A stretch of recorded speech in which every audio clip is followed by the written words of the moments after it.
سد مارمت حدود 100 سال است که در شمال غربی ایالات متحده مورد استفاده قرار می‌گیرد. و حالا گروهی از کارشناسان می‌خواهند این سد را بردارند. همه چیز آماده انفجاره.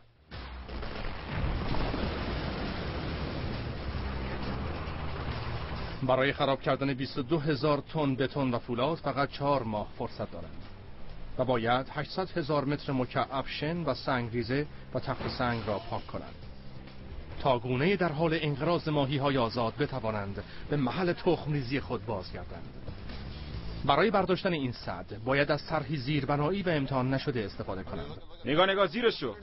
از علوم و فناوری قرن 21 استفاده خواهند کرد تا نیروی طوفان را به خدمت بگیرند. داره راه میفته بدون اینکه زندگی کسی یا چیزی را به خطر بیاندازند. برید عقب، حاشیه رودخونه داره از بین میره، زود باشید.